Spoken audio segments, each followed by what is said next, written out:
Senhor presidente, companheiros e companheiras aí de plenário, Mônica Francisco, Dani Monteiro, Eliomar Coelho, a bancada do PSOL, uma bancada sempre muito representativa, ativa e que tem aqui um papel fundamental dentro dessa Casa Legislativa.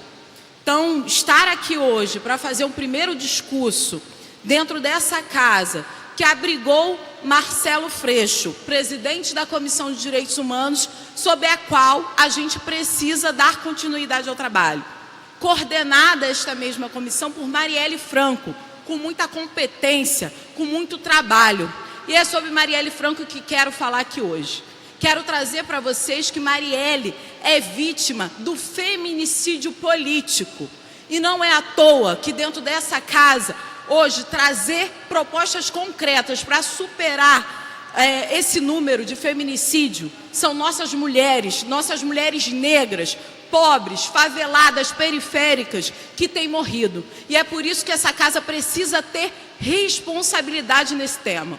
Então, são 327 dias sem Marielle, sem resposta, sem que o Estado nos apresente concretamente quem mandou matar a Marielle. E não é à toa, a gente vive num país que amargou aí os primeiros 4 dias do ano, aqui no Rio de Janeiro, 4 assassinatos de mulheres. Eu estou falando de 107 feminicídios no Brasil, quantificado pelo aluno ali, doutor de Direito Internacional da Universidade de São Paulo, Jefferson Nascimento, que quantificou 107 casos de feminicídio no Brasil.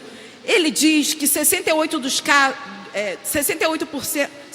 pessoas desses casos consumados foram 39 atentados.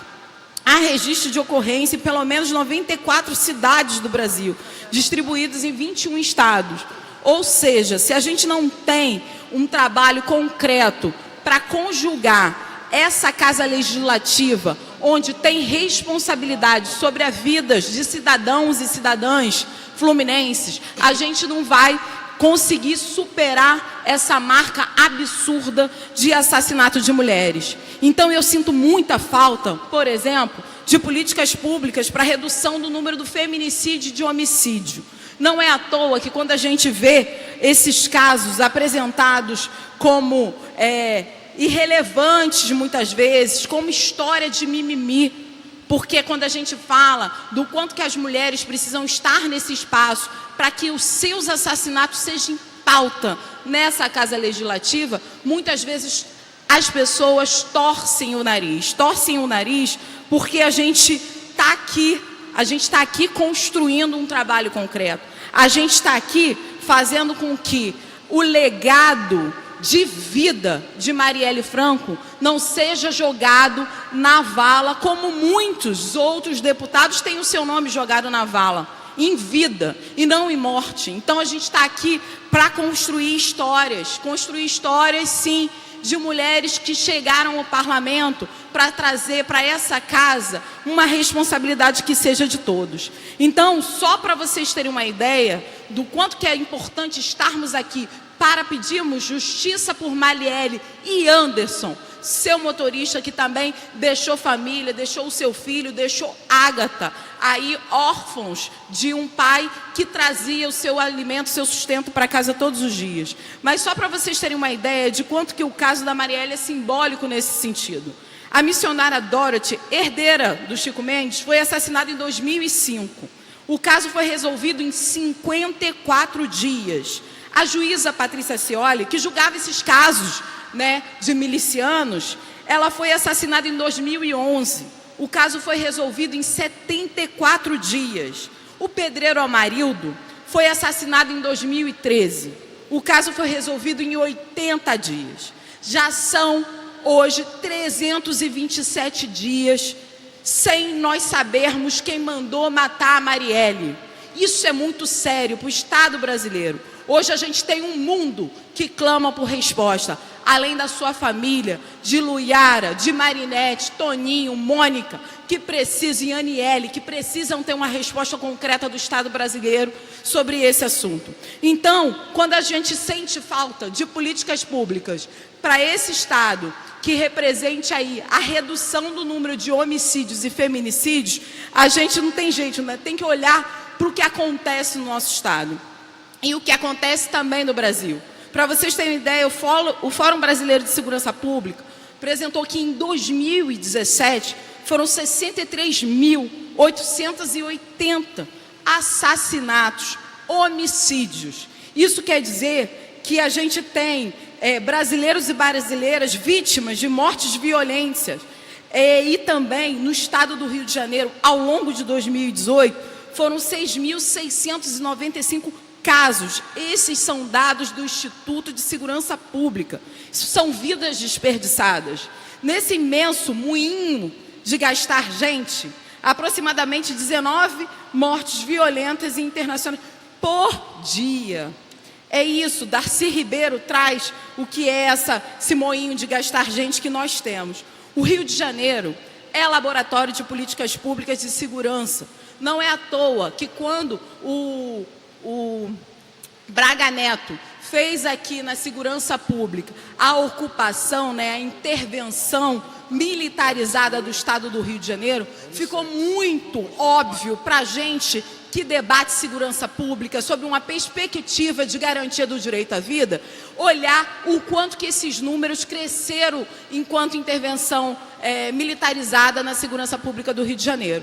Também percebemos o quanto que o Braga Neto falava naquele momento que o Rio de Janeiro era um laboratório.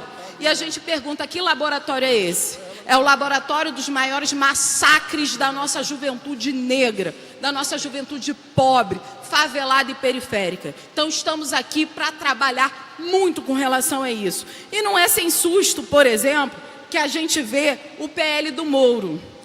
Que ele abre caminho para uma iniciativa já do governador Witzel aqui no Rio de Janeiro de abate. É isso mesmo. Isso é um crime contra a humanidade. Qualquer dispositivo internacional apresenta como, concretamente, você abater aquele que está com suposta arma, aqueles que estão com suposto ação que possa ser desconfiada. Ou seja, além de ser um crime contra a humanidade, a gente vê o Witzel sugerir num Rio de Janeiro que, por exemplo, confunde guarda-chuva com fuzil. Esse Rio de Janeiro que confunde furadeira como uma arma. Esse Rio de Janeiro que confunde um saco de pipocas com drogas. O saco de pipocas foi lá no Borel, né, Mônica? Você lembra? O guarda-chuva foi agora no Chapéu Mangueira. E quem é que acolhe essas famílias? Depois que essas pessoas, só porque são pretos, porque são pobres, ali está liberado abate. Eu quero saber se está liberado esse abate na Avenida Vieira Souto. Eu quero saber se vai estar na Barra da Tijuca, nos prédios de luxo. Eu quero saber o quanto que essa segurança pública vai apostar numa lógica de extermínio das pessoas, ao invés de investir numa lógica de prevenção, de inclusão social de pessoas que são marginalizadas por esse mesmo Estado. Então, aqui dentro dessa casa, temos responsabilidade, por exemplo, de ver no orçamento como é que está esse orçamento para a educação, para a saúde, para trabalhos concretamente que vai fazer com que essas pessoas sejam marginalizadas ou só por conta da sua cor, da sua classe, precisam ser encaradas como sujeito que podem aí ser abatidos. Então, é importante a gente olhar esse PL do Moro, dessa suposta lei anticrime que endereçou ao governo do Rio de Janeiro, que deu aí esse suporte para que pretos, pobres e favelados fossem abatidos, porque a gente já sabe quem vai morrer nessa história. Então, é impressionante a incapacidade do governador Witzel de apresentar propostas concretas para a redução de homicídios, propostas concretas para a redução do feminicídio. É só olhar lá o programa que ele apresentou, um programa extremamente superficial, que não discute de onde que vem o dinheiro, para onde vai cada uma das ações. Então, eu quero trazer essa concepção de segurança pública que possa aí gerar mais dignidade humana, que possa gerar o respeito a vida. A gente trabalha muito concretamente para que a humanidade não se desumanize. O que a gente está vendo o governador Witzel fazendo é tratar um assunto de política como um assunto de polícia. Não vai dar mais para abrir mão, e é isso que o presidente faz quando libera aí a posse de armas.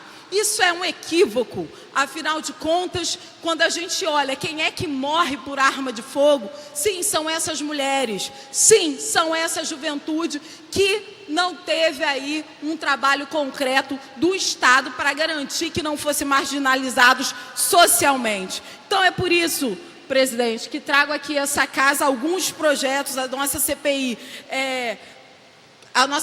para investigar o óbito de nascituros no Hospital da Mulher em Cabo Frio. Isso é uma ação concreta da nossa mandata para fazer construir um ambiente salutar para essas mulheres. Afinal de contas, a gente já conversou aqui mais cedo do número de óbitos, da violência obstétrica, o quanto que isso é absurdo na nossa saúde pública. Porque olhar para esse Estado e ver esse Estado como o principal violador dos direitos humanos e não fazer nada é ser negligente. E a última coisa que nós, enquanto deputadas e deputados estaduais, podemos ser é negligente com a vida da nossa população aqui no Rio de Janeiro. Então, eu queria dizer um pouco do que a gente está entrando hoje com o projeto de transparência cidadã na Alerj. A gente tem visto o quanto que o processo de criminalização da política e de falta de transparência se abateu em todas as casas legislativas, e por isso a gente apresentou esse projeto aqui dentro da casa, um projeto de resolução para obrigar a Alerj a publicar todas as transações financeiras no Diário Oficial e no site da casa. Essa medida inclui despesas com obras, prestações de serviços, publicidade, compras, locações, alienações e permissões. Triste, senhor presidente, é o do país que precisa de herói, já dizia o poeta.